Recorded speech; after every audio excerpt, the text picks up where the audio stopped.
جس نے اپنی بیوی کے پیٹ سے بچہ گروایا، چاہے وہ حمل 10 دن کا ہی کیوں نہ ہو، 15 دن کا کیوں نہ ہو، حمل ٹھہرنے کے بعد گربھ کے اندر بچہ ٹھہر جانے کے بعد اس کو گروانا اتنا بڑا جرم ہے، اتنا بڑا جرم ہے کہ بخاری شریف کی حدیث ہے، اللہ کے نبی فرماتے ہیں جس نے دنیا میں اپنے بچے کو اپنی بیوی کے پیٹ سے ابارشن کروا دیا، گروا دیا، اسقاط کروایا، قیامت کے دن اللہ تعالیٰ اس بچے کو ہاتھ دے گا، پیر دے گا، زبان دے گا، آنکھیں دے گا، سر دے گا، یہ بچہ ایک بچے کی شکل اختیار کرے گا۔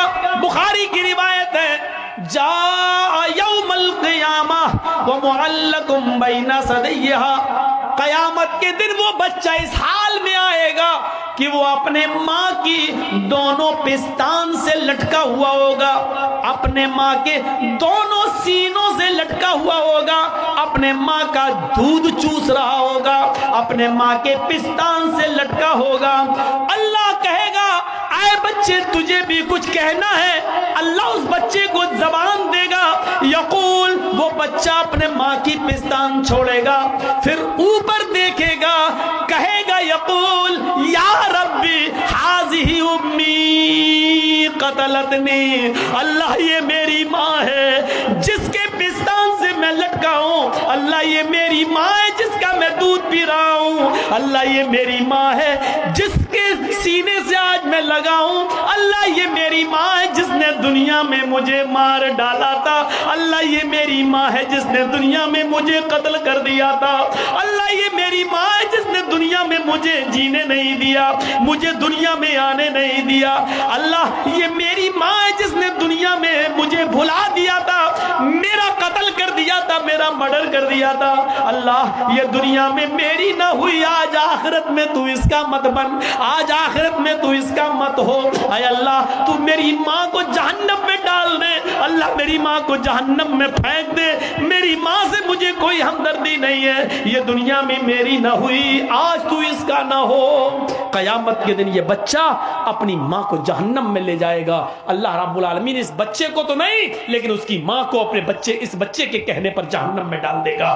جس ماں نے دنیا میں ابارشن کرا کے اپنے بچے کو گرایا ہے، تم اپنے حلال بچے گرا دیتی ہو، اپنے شوہر کے بچے گرا دیتی ہو، صرف اس لیے کہ وہ لڑکی ہے۔ اسلام نے تو حرام اولاد کو بھی گرانے کی اجازت نہیں دی ہے۔ اس واقعے کو نہیں پڑھا جو اللہ کے رسول کے پاس ایک عورت آتی ہے اور کہتی ہے انی قد اصبت الحد یا رسول اللہ، اے اللہ کے نبی میں حد کو پہنچ چکی ہوں اور مجھے پاک کر دو۔ اللہ کے نبی نے کہا ٹھیک ہے اس کو لے جاؤ سنسار کر دو۔ کہنے لگی میرے پیٹ میں بچہ ہے۔ آپ نے کہا پھر تجھے ابھی سنسار نہیں کیا جائے گا، جاؤ جب بچہ پیدا ہو جائے تب آنا۔ بچے کو لے کر آئی گا، اب تو پیدا ہو چکا ہے۔ آپ نے کہا اس بچے کے ہونٹوں میں تیرا دودھ لگا ہوا ہے، مطلب اس بچے کو تیرے دودھ کی ضرورت ہے، جب تک وہ تیرا دودھ پیے گا تجھے قتل نہیں کیا جائے گا، جب وہ تیرا دودھ چھوڑ دے اور روٹی کھانے لگے تب تجھے قتل کیا جائے گا۔ اسلام تو حرام اولاد گرانے کی اجازت نہیں دیتا، تم تو اپنے حلال اولاد گرا دیتی ہو۔ قیامت کے دن یہ عورتیں بہت سخت عذاب میں مبتلا ہوں گی جنہوں نے دنیا میں اپنے بچوں کو گروایا ہے۔ حمل ٹھہرنے کے بعد چاہے وہ ایک دن کا ہی کیوں نہ ہو، حمل ٹھہر گیا، رپورٹ میں آ گیا کہ حمل ٹھہر گیا، اب آپ بچے کو نہیں کرا سکتے، ایبارشن نہیں کرا سکتے ہیں۔ وہ الگ بات ہے کہ کوئی مصیبت ہو جائے اور ماں یا بچے میں سے کسی ایک کو بچانا پڑے تو ایسی صورت میں تو پھر ماں کی جان بچائی جائے گی، وہ مجبوری کے ایک الگ کنڈیشن ہے۔ لیکن بغیر کسی مجبوری کے صرف اس لیے کہ 3-4 بیٹیاں پہلے سے، یہ چوتھی بھی میری بیٹی، ہم جہیز کہاں سے لائیں گے، نہیں گرا دو، اب نہیں چاہیے مجھے، صرف اس لیے گرا دیتی ہو تو عذاب کی مستحق ہوگی، عذاب کی مستحق۔ تو میرے بھائیوں ہمیں بچنا چاہیے۔ یہ اندھیرا تھا عرب کے اندر کہ لڑکیوں کو زندہ دفن کر دیا جاتا تھا۔ شادی جانتے ہو کیسے ہوتی تھی؟ شادیوں کا رواج بہت برا تھا۔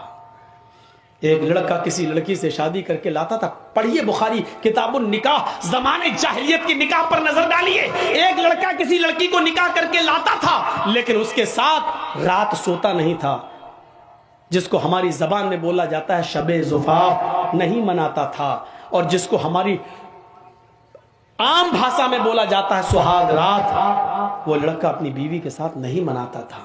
شادی کر کے لایا, ودا کر کے لایا, رخصتی کر کے لایا, گھر میں لایا, لیکن نہیں ملتا تھا, بلکہ وہ لڑکا, وہ پتی, وہ دولہا اپنی بیوی کو اپنے دوست کے حوالے کر دیتا تھا اور کہتا تھا کہ لو جاؤ تم اس کے ساتھ اور اس کی شرمگاہ حاصل کرو, یعنی اس کے ساتھ زنا کرو. اور جب اس کے دوست سے یہ بیوی حاملہ ہو جاتی تھی, یہ لڑکی حاملہ ہو جاتی تھی, تب پتا چلتا تھا حاملہ ہو گئی, تب یہ اصلی پتی جاتا تھا اور اپنے دوست سے اپنی بیوی کو لے کر آتا تھا. اور ایسا اس لیے کیا جاتا تھا تاکہ بچہ نیک پیدا ہو. بتائیے, ان کے ہاں نیک بچہ پیدا ہونے کا یہ تصور تھا کہ جب تک شوہر شادی کے بعد اپنی بیوی کو کسی دوست کے بستر پہ نہ بھیج دے اور اس سے حمل نہ ٹھہر جائے, تب تک اس بیوی کو اپنی بیوی کی طرح نہیں اپنایا جا سکتا ہے, اس سے ملا نہیں جا سکتا ہے. اور یہ اس سماج میں اس لیے ایسا کیا جاتا ہو کہ اس سے بچہ شریف پیدا ہو. تو وہاں کی شرافت آپ سمجھ سکتے ہیں.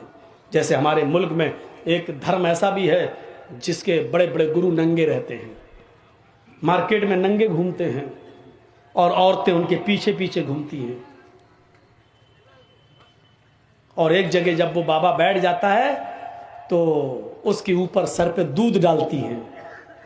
آج بھی یہ پرچلن ہے. اور وہ دودھ جب بہتا ہوا اس بابا کے مشین کے پاس آتا ہے, وہ گرو گھنٹال جو بنا بیٹھا ہے ننگا, جب بابا کی شرمگاہ کے پاس آتا ہے وہ دودھ اوپر سے, تو اس کو کٹورا لگا کے ایسے بھر لیتی ہے.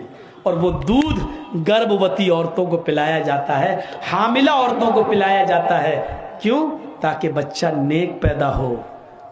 اندازہ لگاؤ, مشین کے پاس سے آیا ہوا دودھ اور کٹورے میں بھرا گیا ہو وہ دودھ جب گربھوتی عورت پیے گی تو بچہ کتنا شریف پیدا ہوگا, اس سے آپ اندازہ لگا سکتے ہیں. اس کی شرافت کا حال کیا ہے یہیں سے آپ اندازہ لگا سکتے ہیں. تو وہ ایسا ہوتا تھا. نکاح کا دوسرا طریقہ عرب کے اندر یہ تھا, نکاح کا دوسرا طریقہ عرب کے اندر یہ تھا کہ ایک ہی عورت کے پاس 3 سے اوپر اور 10 تک لوگ, 10 سے زیادہ نہیں, 10 تک لوگ آتے تھے. 3 بھی ہو سکتے ہیں, 4 بھی, 5 بھی, 6 بھی, 7 بھی, 8 بھی, 9 بھی, 10 بھی, 10 سے زیادہ نہیں. اس عورت کے پاس پورے سال جاتے ہیں. جب بچہ پیدا ہوتا تو وہ ان 10 کو, جتنے لوگ اس کے پاس آئے, وہ سبوں کو بلاتی اور کہتی کہ تمہارا معاملہ تو معلوم ہے, تم بھی ہمارے پاس آئے, تم بھی ہمارے پاس آئے, تم نے بھی ہم سے ملاقات کی, تم نے بھی ہم بستری کی, تم نے بھی ہمارے جسم سے کھلواڑ کیا, سب تمہیں تو معلوم ہے نا. سب کہتے ہاں. مجال نہیں تھی کہ نہ آئے کوئی, آنا پڑتا تھا. یہ سماج کا نیم تھا, آنا پڑتا. جتنے لوگوں نے اس عورت کے ساتھ جمع کیا, ہم بستری کی, زنا کیا, سب آتے. وہ عورت کہتی اب یہ بچہ پیدا ہوا ہے, سب خاموش بیٹھے رہتے. اس عورت کو اختیار ہوتا, وہ بچہ اٹھاتی اور ان لوگوں میں سے جتنے لوگوں نے اس کے ساتھ زنا کیا, اپنا بچہ جس کی گود میں ڈال دیتی.